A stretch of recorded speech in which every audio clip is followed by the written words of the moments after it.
Hello, everybody, and welcome to On the Verge. This is episode 7 of On the Verge podcast with Willie Davis and Tami McQueen. How are you doing today, Tami? I am doing well this morning. Thank you so much. I know we have to go back and check what episode number this is, so it's exciting, almost double digits. Yes, almost double digits. Yeah. These last few episodes, they've been pretty incredible and great conversations, not just in our podcast, but about the podcast and amongst our circle of friends and influencers and things like that. So once again, thank you everybody who is listening.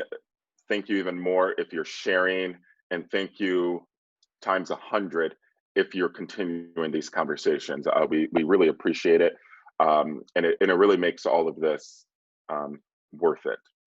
Yeah. Even more.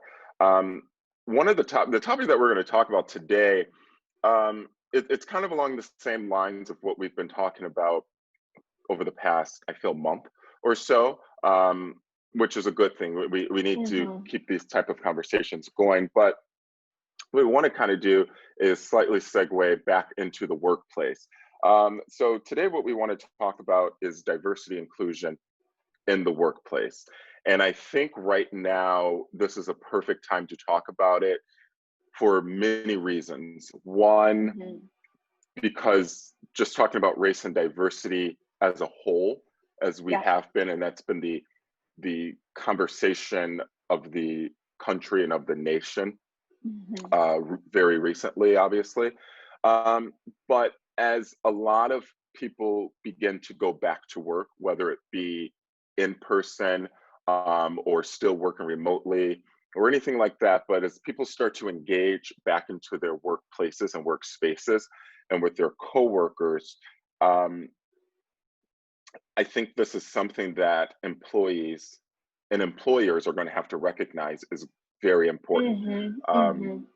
It's interesting as people, as I sit here and talk, and I'm thinking, as people are going back to work, they're going back to work completely different than they left work. And January, February, and March, not that it shouldn't have been important, but I don't think how people were represented in the workplace was something that many people thought about or wanted to put any effort behind figuring out or paying attention to. Right. Everything got shut down with the pandemic. And the conversations shifted very quickly. It was no longer something we had to address. Yeah. Absolutely. And between end of May through now, end of June, it's something that no one can ignore.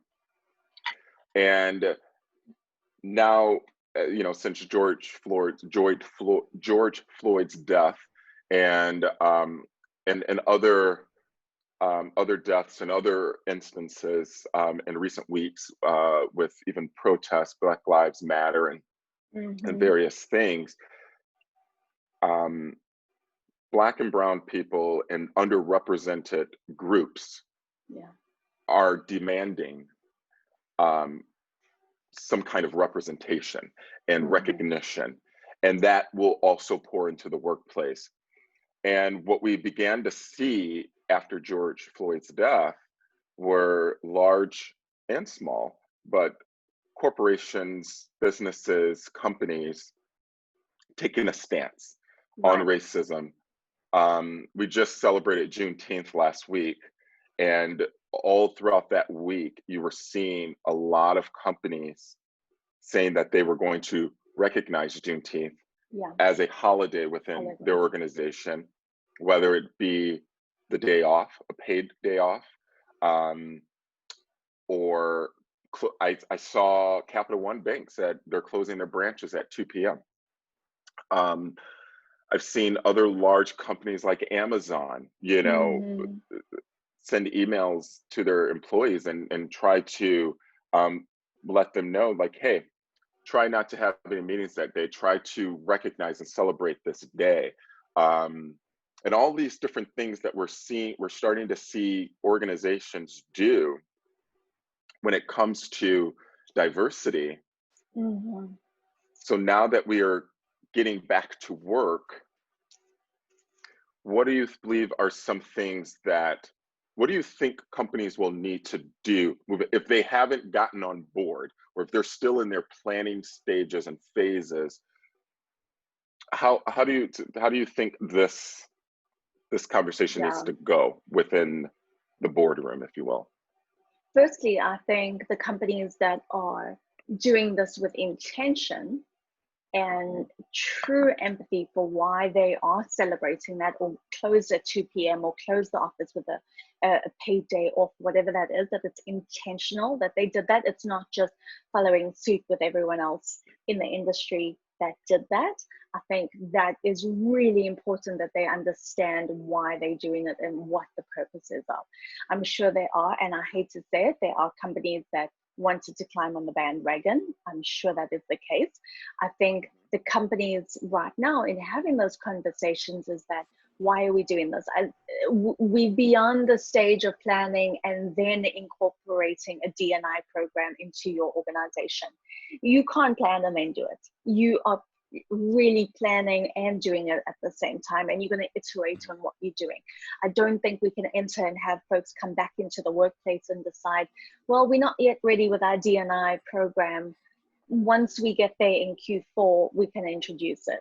You introduce it now. You introduce the concept Yes, now, and you absolutely. introduce it into your language. If it's not in your core values, you add another bullet point to your core values on your pitch deck, if it's Yes, not there already. And you start having these conversations. Every all hands meeting you have, you bring it up. You bring up these different situations. These are easy ways. You don't need a full 23-page document to be able to say, this is our plan for diversity and inclusion. You start by having those conversations at your all hands meetings, right? You know yes, that everyone's going to be there. So bring up what's happening, bring up the relevant, bring up the protest, bring up Black Lives Matter, make this part of the regular conversation with your employees. Leadership, hmm, top down, bottom up. Be open, have those channels open, create different Slack channels where it is dedicated to that conversation. Feel free that you can drop in there. There are many, many tools and programs that you can use, even if you want to keep it anonymous, where you can say, hey, this is what, there's a tool that I've used for many years called 15-5, where you send it out once a week. It takes 15 minutes, 5 questions, and you can tailor those 5 questions to this exact discussion and this yeah, exact topic. And it can be anonymous. You can share, hey, what are your recommendations for our organization? What are your recommendations for our team? How do you feel? Do you feel included? Do you feel there's inclusivity in our hiring and diversity in our hiring? And that's a great way to field those questions. It becomes part of the everyday conversation, and it normalizes, right? It's not a taboo conversation. We're not talking about politics. We're not talking about religion. We're yes. talking about real life situation, what's happening right now, what's affecting absolutely everything that we do in our lives. And if you cannot normalize that conversation, just like what's in the snack room or what's for lunch, what's for catered lunch that week, then you have a problem. So start there. You don't need your massive strategy set up before you do this. No, and I would agree with that 100%. I posted something yesterday on social media, which basically I was saying, just start doing Yeah, and just start simple now and conversation. figure out the rest later. You know, Absolutely. um, and especially when you're a leader or you're running a large organization, even if it's just 20 people, you have to, yeah, as long as you just start doing it and having opening the floor for those conversations, Mm-hmm. because this could be a very perfect time for you as a leader, instead of necessarily trying to lead, give your employees the opportunity to Mm-hmm. teach, and you sit back and Absolutely. learn. I have a couple of friends of mine who work for various companies, and Mm-hmm. a few of them actually. They work for various companies, and over the last couple of weeks, they've had various Zoom calls within their team Mm-hmm. and within the organization, where they just left the floor open for people to have those conversations amongst themselves. And and talk about how they may be feeling, talk about their, their perspective on things, talk about um, what's going on, and kind of getting some understanding. And even though those conversations might not have at that moment led to some kind of change within the organization as far as policy or whatever, the first step is making people comfortable and making people understand that you are listening. And I said this on previous podcasts. Actually, I think I said this when we were speaking in that interview the other day, where as a Black person, a Black person is not going to come to work and just say, I'm Black and I want to talk about it. If they don't feel that anybody really wants to listen or is listening or wants to try to understand what's going on in their world. So you have to create that that environment to allow them to do that. And after you take that first step, everything else, as long as you're doing it, as you said, with intention, every step after that will start to become a little clearer. Well, let me ask you this. Yes. Yeah. Sorry to Oh, no, jump you're right good. in there. Let me ask you this then. What are some of the ways that environment can be set? How do you think that people can go about that without being walking into an office and suddenly it's like, oh, you're the token Black guy in the office. Let me make sure you are accommodated. And we want it to be genuine and authentic and not feel like, oh, I get these privileges now because I check a box, right? Yes. Just as this, and we don't want this to be that conversation that becomes woman in tech, woman in business, woman in insert your adjective, whatever you may be. And you sit on these panels and you have these virtual events and we just sit and talk around. We just talk about it. That's all we do. And I think that's certainly something that, how do we change this in the workplace where you create that environment where you feel that you can have these conversations that are genuine, authentic, and not to check a box? Yes. Actually, it's interesting. So last Friday, or was it Wednesday? No, not Friday. I was out of town. I think last Wednesday, at my office, we had a roundtable discussion. First time we all kind of got together since the pandemic and everything. So since like March or February. Yeah. But I got there a little early, and one of my leaders was there, and he approached, and he was aware kind of what was going on, but he doesn't really watch the news that closely to really understand like deeply what's going on. He just knows a Black man died, and I think he kind of seen the video or whatever. But as he approached, he's just like, hey, I'm sorry, like what's happening. And him as a white man, he's like, I can't really understand or empathize, like I can't feel what you're feeling, and I kind of don't know what to say. So I at least appreciated his honesty with that. But even if it was just the basic, what he given me and what he said, I appreciate it. But then that kind of opened the door for a discussion that him and I had, where one of the things he told me, he has a neighbor across the street that's Black, and he said before this, he'll always say hi to him and this and that, and but I think over the last few weeks, he's noticed a change in their communication, if you will, or whether he doesn't feel the neighbor would acknowledge him or anything. And he said, I might be trying to overcompensate and all this stuff. So I think part of it he's getting in his head. So I said to him, I said, you don't have to be uncomfortable. Like I said, just ask. I said, don't start tripping over yourself or getting in your head about it. I mean, you were white before this and they were Black before this. You didn't do anything to them. They didn't, just be. And I said, me, as someone that works with you and for you, you could just ask me anything. Just, you don't have to be any different. So I think part of it, or even in that conversation, it's in a way kind of disarming them, like you don't have to be on the edge with me because of other things that are happening. If nothing has happened between you and I per se, if there's isn't anything that you have intentionally done to hurt me or whatever, and vice versa. But also you have to, and going back to your question about, what can people do? You have to make yourself uncomfortable enough to want to sit back and learn. You to want to open the floor. Now, at that meeting, I was the only Black person there. So if the conversation had opened up to that, obviously I would be taking the brunt of the questions. But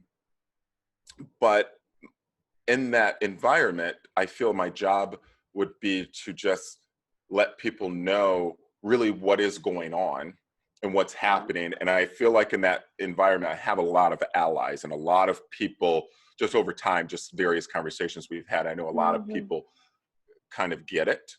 Yeah.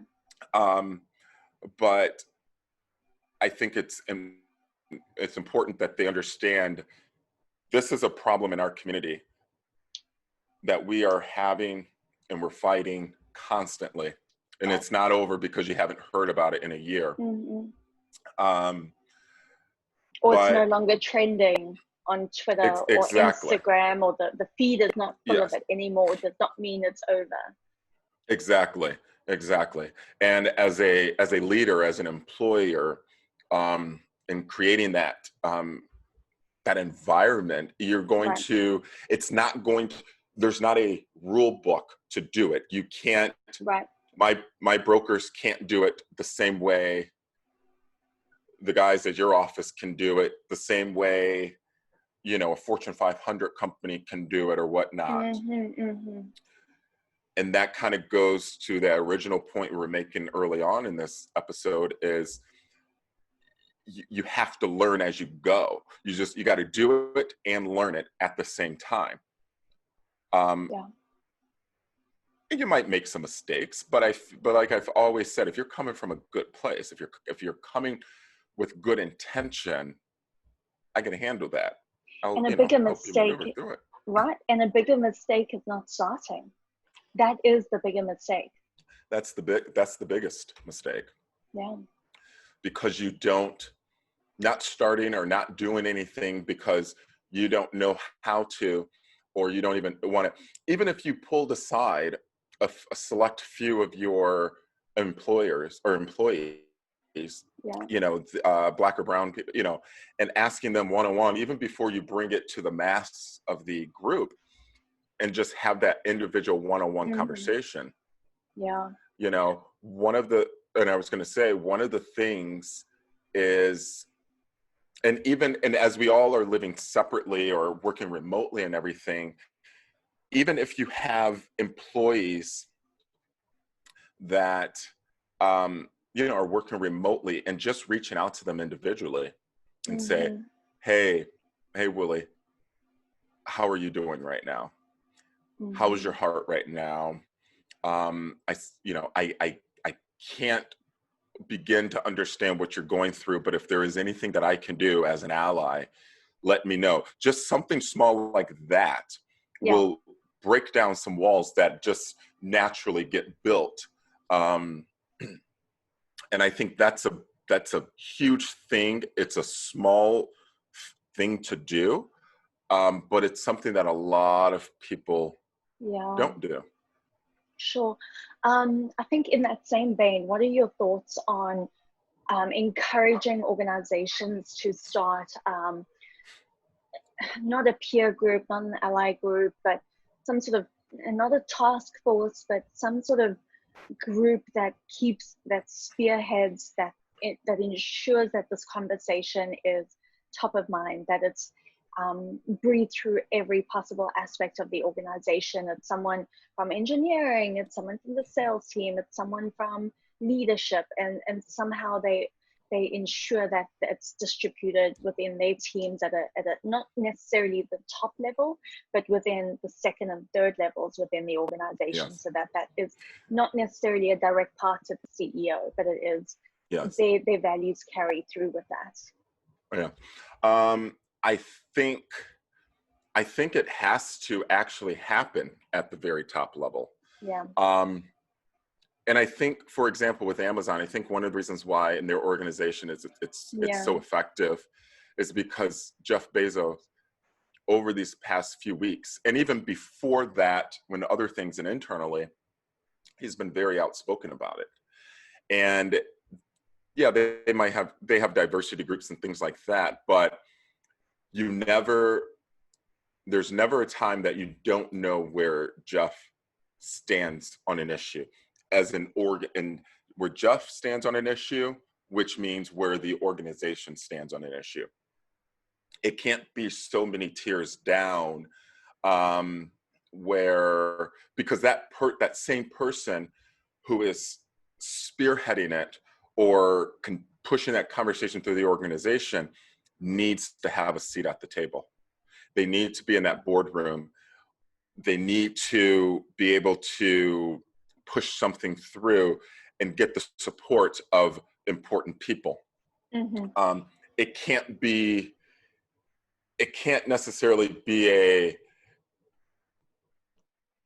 diversity inclusion manager because there's an SVP above them, there's a VP above them, there's a president above them, there's a COO above them, and there is a CEO above them. Like, you got so many people that you need to get through, and all that manager can manage are coordinators and an assistant managers and whatnot. So it really has to. And you and I have been in marketing in corporate America for so long. We always hear this term, oh, it's got to start at the top and top trickling down, blah, blah, blah. If there's ever been a thing in corporate America that needs to be at the top and trickle down, it has to be this. And then it goes even deeper too, because it's not even about how you present it within the organization. You need to let the masses know. And you don't have to be so audacious about it that it seems forced, but going into your marketing collateral needs to have a diverse group of people in it, whether it be interracial couples, whether it be, some Black people, whatnot, but it can't always just be, your stale, pale male profile. It can't just be Doug and Karen on everything. I'm sorry, let's talk real for a minute. It can't always be that, because a lot of people in the Black community, Black and brown community, even I'm sure you, and growing up in South Africa, when you see things and growing up, you gravitate towards that you feel represent you. And so often as Black and brown people, as they grow up, there were so few examples of things that looked like them, things that act like them, things that represented them. And that's why we had to go and make it. Yeah, absolutely. And make something our own and everything. Yeah. Simple as greeting cards. It is your profile of what a tech CEO looks like. It's your profile of what a supermodel looks like. Yes, right? absolutely. It's everything. It's not just in business. It's a full cultural spectrum here. It really is, yes. So I firmly believe it has to start at the top, where someone in that boardroom table or that decision-making table, and trickling down, and it has to get that conversation throughout the organization.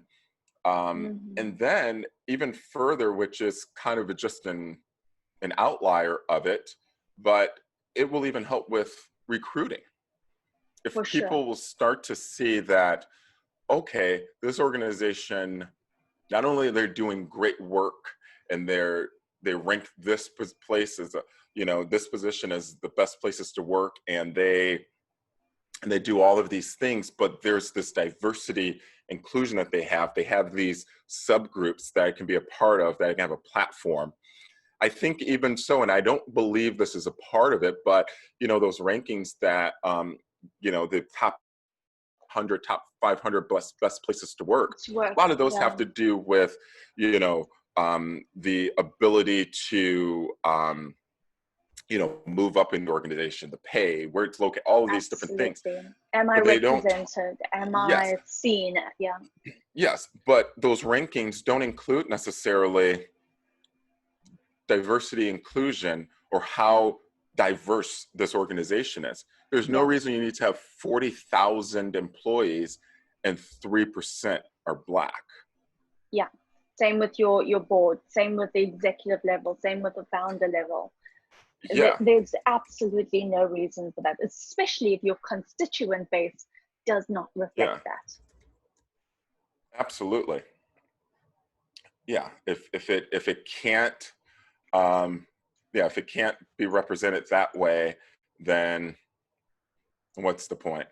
Right. Right. Yeah. And it's one of my favorite sayings and little quotes for this is, diversity is being invited to the party, inclusion is being asked to dance. Yeah. And I think that's just such an easy, thoughtful way to think about this, in that it resonates with all of us. And Yeah.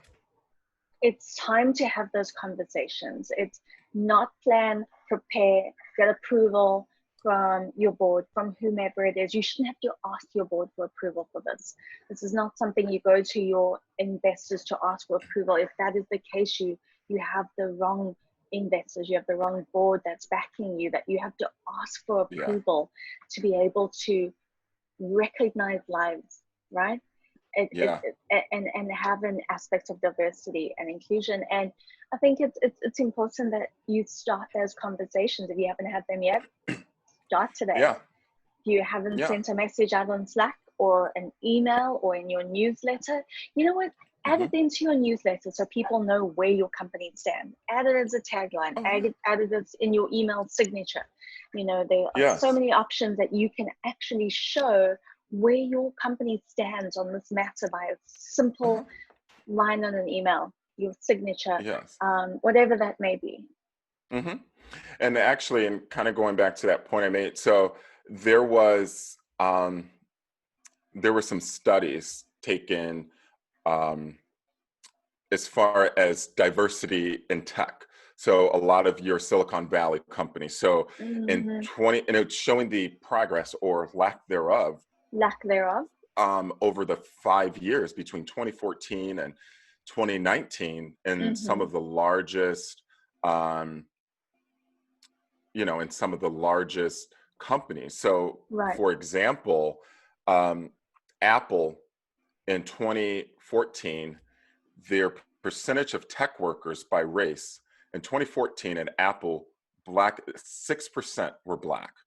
And then in 2018, it was still 6%. At Facebook, in 2014, Black, I think it's so small, I can't even get the number. I can't even click on it.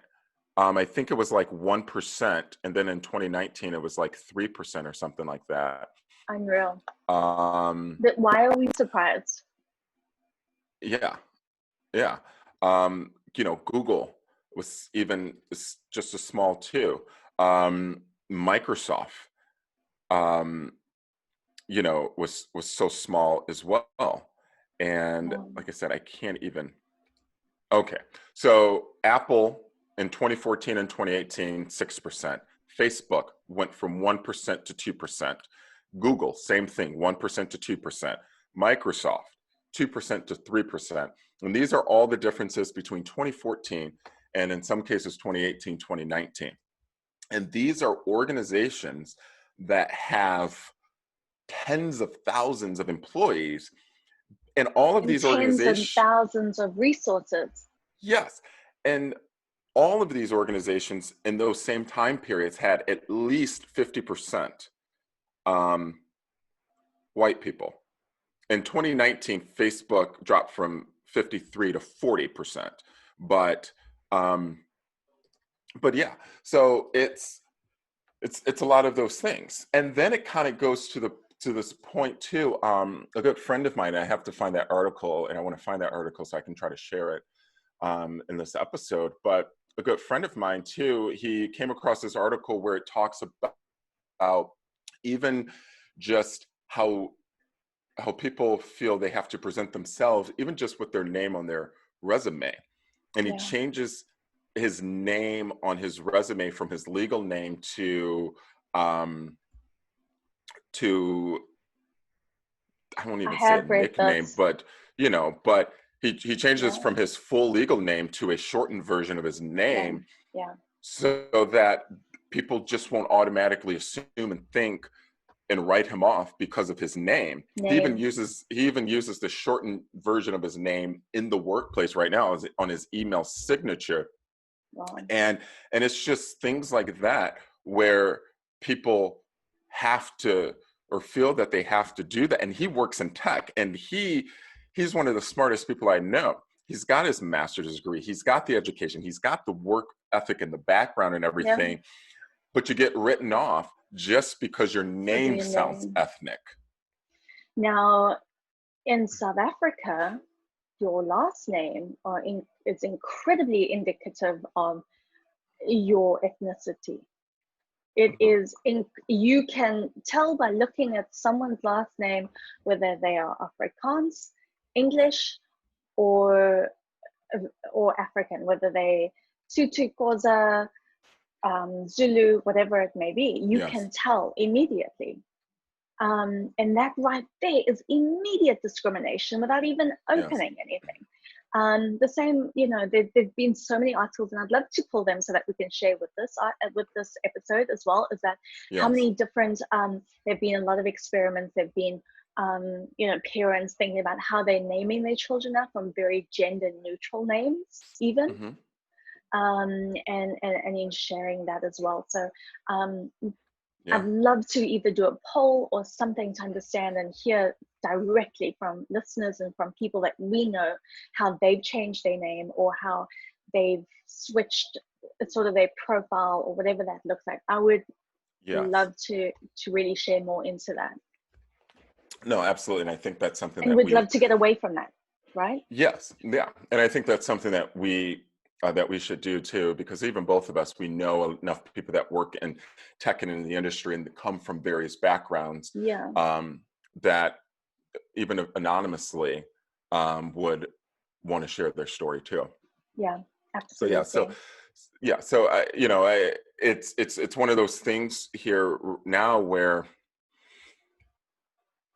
organizations are going to realize quickly, if they're not realizing it on their own already, they're going to Yeah. realize quickly that their employees are going to start demanding more. It's not going to be just about the pay. I mean, Mm-hmm. that's a fight that's been happening for a long time, whether Years and it years be and years. equal Yeah. pay for women and equal pay even for Black people. Yeah. Where they make 70 to 75 cents on the dollar in some $1. cases. But it's going to be about that. It's going to be, how am I being Mm-hmm. represented at Mm-hmm. work? How how can I go back to work and not necessarily feel safe from a pandemic, but just feel safe in my own race, in my own space, in my own skin, um, Mm-hmm. and not be in some cases be discriminated Yeah. for that. And that's going to be something that these they're not going to be able to avoid these conversations. Yeah. For sure. And encourage it. And I would love to continue having these conversations. And even if it is Yes. at the topics that we have, let's at least include a Hmm. snippet or another article that could be helpful for you to encourage and have these conversations, or some resources. Maybe we can think about also putting some resources together that we can point listeners to, and those that are encouraged to look and learn and listen, Yes. and understand, and hopefully be part of that solution and sharing some of those resources, and update them regularly and put a link tree up on Instagram, and we can certainly Yes. post some of those articles there. Yeah, no, absolutely, absolutely. And if there's if you're listening, if there's some stories, a personal story or something that you've come across Yes. that you'd like to share with us, please feel free. You can, comment on one of on our Instagram or whatever, send us a DM individually, collectively, or whatever. Text one of us. But yeah, let's share those stories, because one of the things about this podcast, on the Verge, you know Tammy, you and I are as authentic and as raw as we can be, but I also would love to share some other people's stories Yes, of course. and bring in, obviously, some additional context too, because Mm-hmm. this isn't just about you and I. And even though a No. lot of these topics that we talk about are derivative of conversations that you and I have Mm-hmm. had, but what I want to reveal to people, I want people to understand, is we're not the only ones having these conversations. Mm-hmm. We're just willing to have these conversations out loud. Right. And I want to try to encourage more people in our inner circles, at our table, in our sphere of influence, and beyond, to have these conversations, to talk about these things, to realize these conversations are not going to go away. It's not going to go away as the weather gets warmer or anything like No, just no. because summer's So here. yeah, exactly. Just because summer is here. Yeah. Yeah. So that's really what I want to keep doing, and that's what I want. Yeah, that's what I want to keep doing. That's what I want us to do. Um, Yeah. but once again, thank you guys for listening. Thank you guys for sharing. Thank you guys for understanding. And thank you guys for, everyone who's listening, for having that conversation, be willing to have us to sit at the Yeah. table, to talk with us, talk with your friends, your families, and in some cases, talk to yourself. Check Yeah. yourself and do some Yeah. self-reflection. Um, and I think this world will begin to become an even better place. Let's hope so. Leave the world a Yeah. better place than you found it. Yes, yes, yes. Thank you guys for listening. That is on the Verge for this Verge. week. Um, and like I said, if there's anything that you guys want to hear or talk about or whatever, send us a Mhm. message, and we will try to incorporate that into future episodes.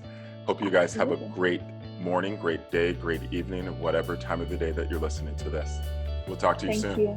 Have a good one. Bye, everyone.